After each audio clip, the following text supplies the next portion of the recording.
Have you ever watched someone lose everything they built in just 48 hours? Because right now, there's a pattern forming, a pattern that appeared before the 2008 financial crisis, the 2020 COVID crash, and the 2022 crypto collapse. Here's what most people don't understand. Market crashes don't destroy wealth randomly. They hunt for specific mistakes, 5 mistakes to be exact, and 95% of investors are making at least one of them right now. These aren't small errors.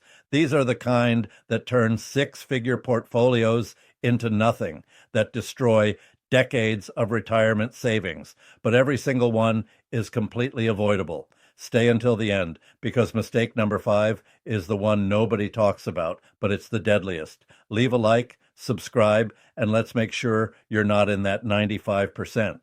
March 2020, the world was shutting down. Markets were bleeding red every single day. The S&P 500 had just dropped 34% in 33 days. It was the fastest crash since 1929. Headlines screamed about the end of the economy. Financial experts were calling it the next Great Depression. There was a man named David. He had $500,000 in his retirement account, money he'd saved for 20 years. Every morning he'd wake up at 5 a.m. and check his portfolio before his coffee.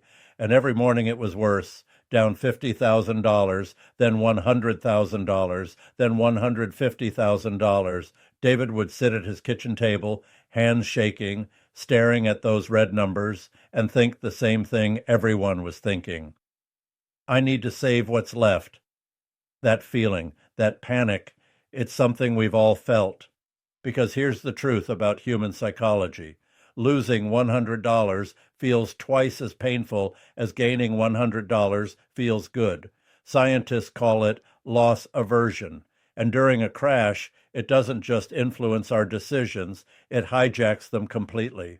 David's wife told him to wait. His financial advisor told him to hold, but the fear was too strong. Every day felt like another $1,000 disappearing into nothing. So on March 23, 2020, David sold all of it. He got out at $350,000. He thought he'd saved himself from total disaster. He could finally sleep at night. The bleeding had stopped. But here's what David didn't know.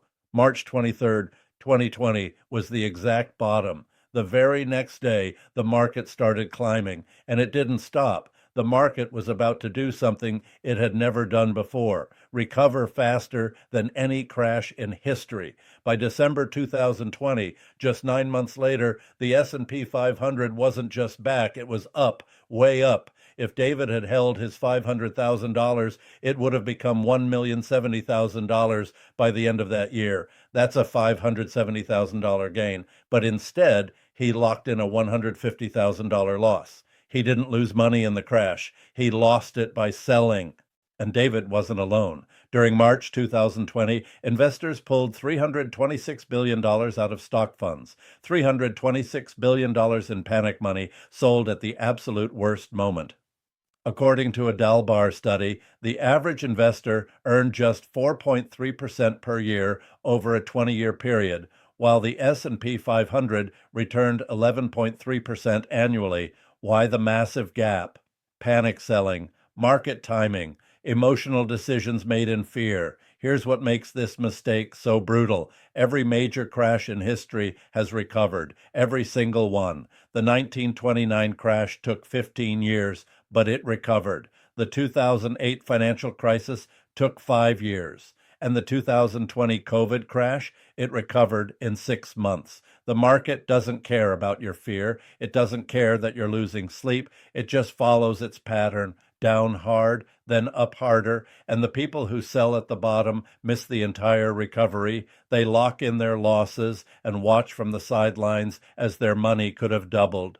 David saved $350,000 by selling, but he lost the opportunity of a lifetime because in every crash, wealth doesn't disappear. It just transfers from those who panic to those who stay calm, from those who sell to those who hold.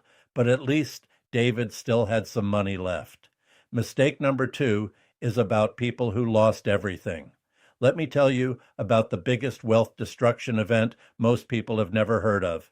May 2022, There was a cryptocurrency called Luna, $40 billion market cap, top 10 globally, major venture capital backing it, influencers everywhere calling it the future of decentralized finance, the next Bitcoin, the safest bet in crypto. Investors were pouring in life savings, retirement funds, money borrowed from family, college funds, everything, because the returns looked incredible. Some people had made 10x, 20x, even 50x their money in just months. And when you see those kinds of gains, the temptation to go all in becomes overwhelming. Then something broke. Luna's stablecoin, UST, was supposed to always equal $1. That was the entire promise. The algorithm would keep it pegged no matter what happened. But on May 9th, 2022, it started to depeg. It dropped to 98 cents, then 95, then 90, then the death spiral began. Within 72 hours, Luna went from $80 per coin to 0.0001. Not a typo, essentially zero. $40 billion in market cap evaporated, deleted from existence. People who had 100% of their net worth in Luna woke up on May 12th with nothing. Their accounts showed balances, but those balances were worthless. There was a 29-year-old software engineer in Singapore. He had put his entire $180,000 savings into Luna at $60 per coin. He'd quit his job because he thought he was set for life. 3 days later, his account was worth $12. Not $12,000, $12. Everything he'd worked for since college, gone. Here's what makes this mistake so devastating. Putting all your money in one asset is like building a house with only one pillar. When that pillar breaks, everything collapses. There's no backup, no safety net, no second chance, just total destruction. And you can't rebuild because you have nothing left. But Luna wasn't alone. The same year, FTX collapsed in November. $8 billion in customer funds disappeared overnight. People who had kept their entire crypto portfolios on that one exchange, thinking it was the safest place, lost everything. One platform, one failure, total wipeout. This pattern repeats throughout history. Enron employees who had their entire 401k in company stock. Lehman Brothers employees who lost everything in 2008. It's always the same story, all in, then all gone. Now compare that to diversification.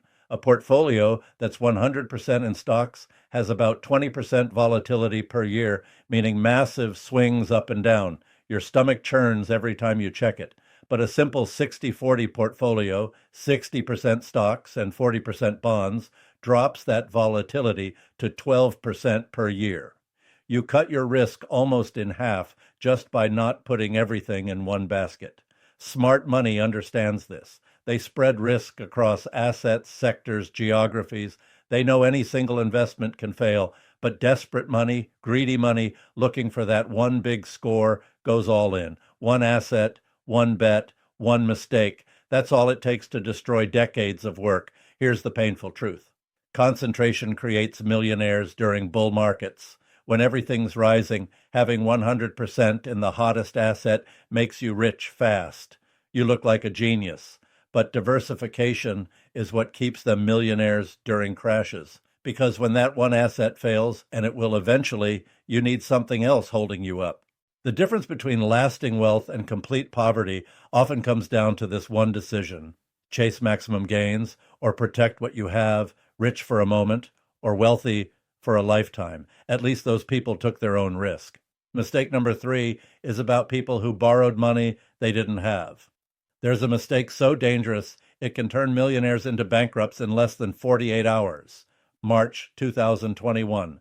Bill Hwang was one of the richest men most people had never heard of. He ran a family office called Archegos Capital. On paper, he controlled a $20 billion fortune. But here's the secret nobody knew. Most of it wasn't his money. It was borrowed. He used 5-to-1 leverage. For every $1 he actually had, he borrowed $5 more from major banks. So his real $4 billion became $20 billion in buying power. When markets were rising, it looked like genius. Then one of his major positions, Viacom CBS, started falling. Just 5% at first, then 10%. But when you're leveraged 5-to-1, a 10% drop isn't just painful. It's catastrophic. The banks demanded their money back immediately. And when you use leverage, you don't get time to think. You don't get to wait for recovery. Banks force you to sell everything right now at whatever price the market will give. Within 48 hours, Archegos collapsed completely. Bill Hwang lost $20 billion. $20 billion gone. The lending banks, Credit Suisse and Nomura, lost another $10 billion combined, one of the largest personal wealth wipeouts in history, all because of leverage. Let me explain with a simple analogy. Imagine you own a $200,000 house with a $100,000 mortgage. If the house value drops to $100,000, you still owe $100,000. Your equity is gone. Now imagine the bank can force you to sell that house immediately at the worst possible price. No negotiation. That's a margin call. Forced liquidation. This isn't just for billionaires. March 2020, the same thing happened to thousands of retail traders. Markets dropped 34% in a month. People on 2-to-1 margin, thinking they were being conservative, got wiped out. Brokers automatically sold their positions. No warning, no second chance. Here's the math. You have $10,000, borrow another $10,000, buy $20,000 in stocks. That's 2-to-1 leverage. If stocks drop 50%, you have $10,000 in stock value, but still owe $10,000. Your equity is zero, everything gone.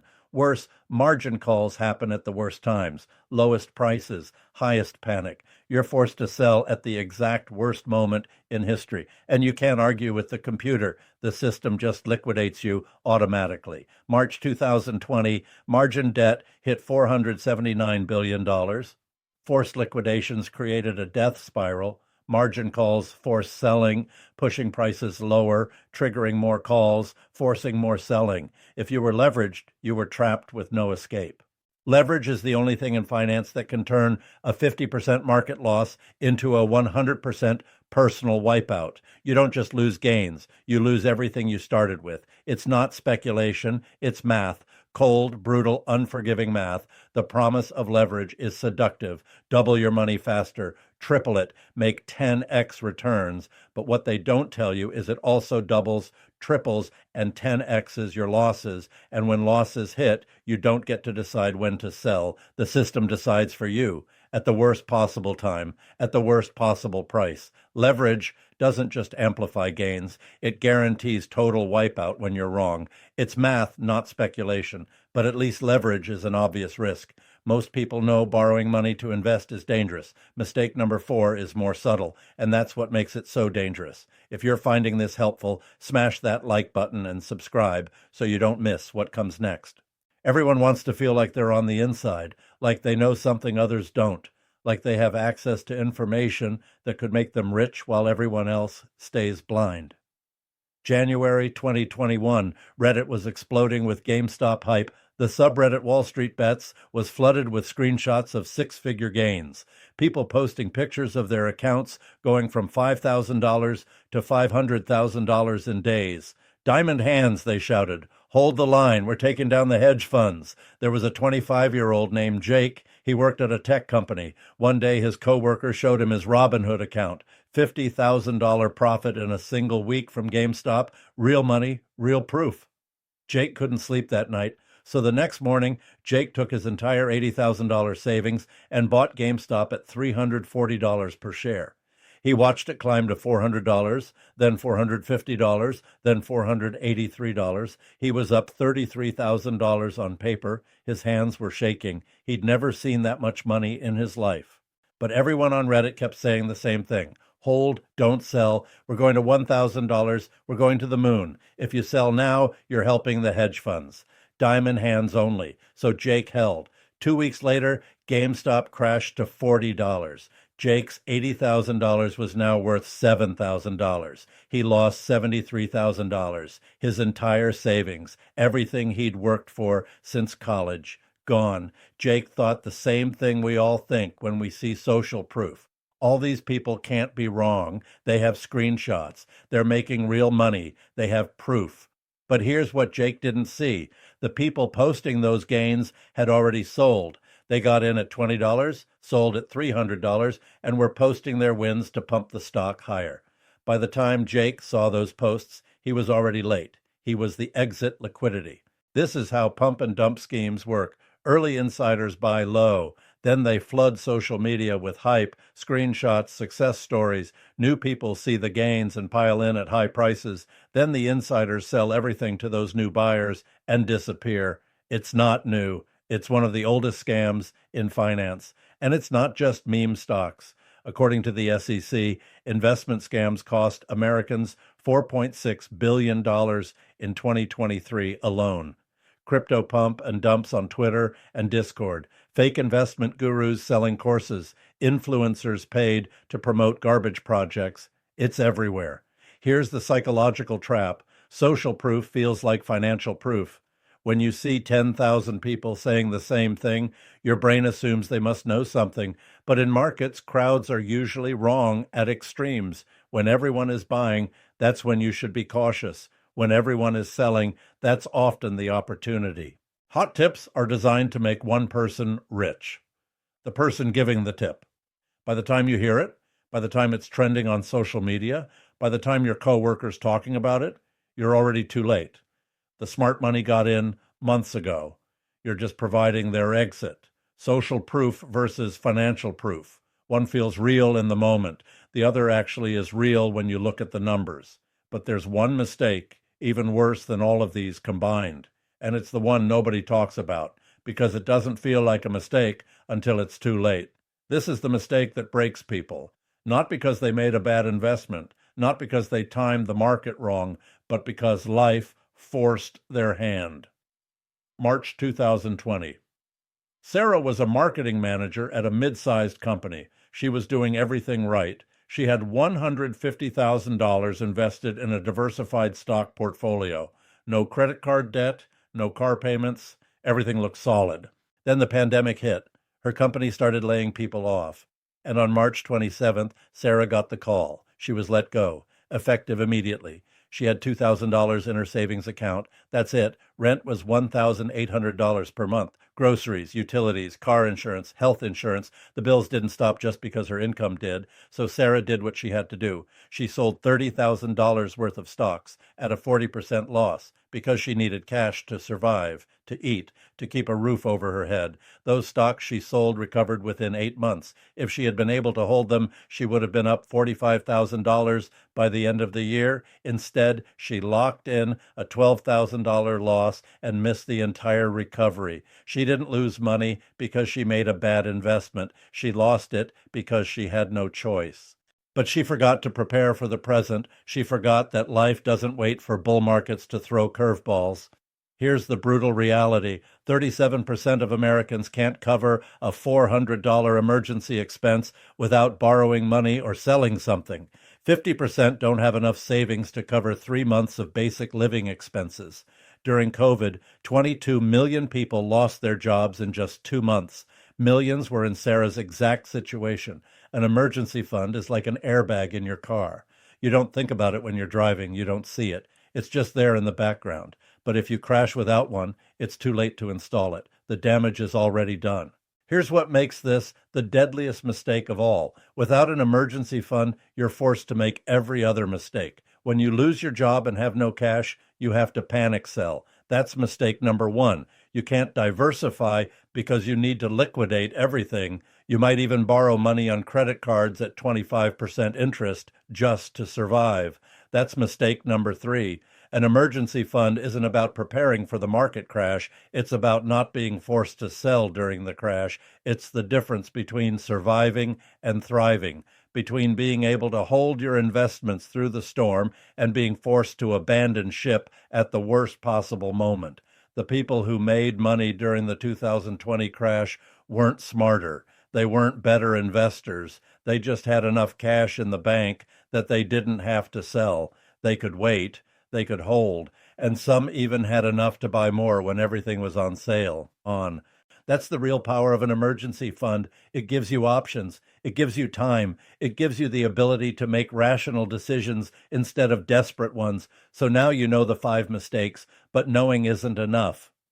5 mistakes. panic selling, going all in, using leverage, chasing hot tips, having no emergency fund. Here's the truth. Market crashes don't destroy wealth. They transfer it from those who panic to those who prepare, from the 95% to the 5%. Right now, you're in the 5%. You know what not to do.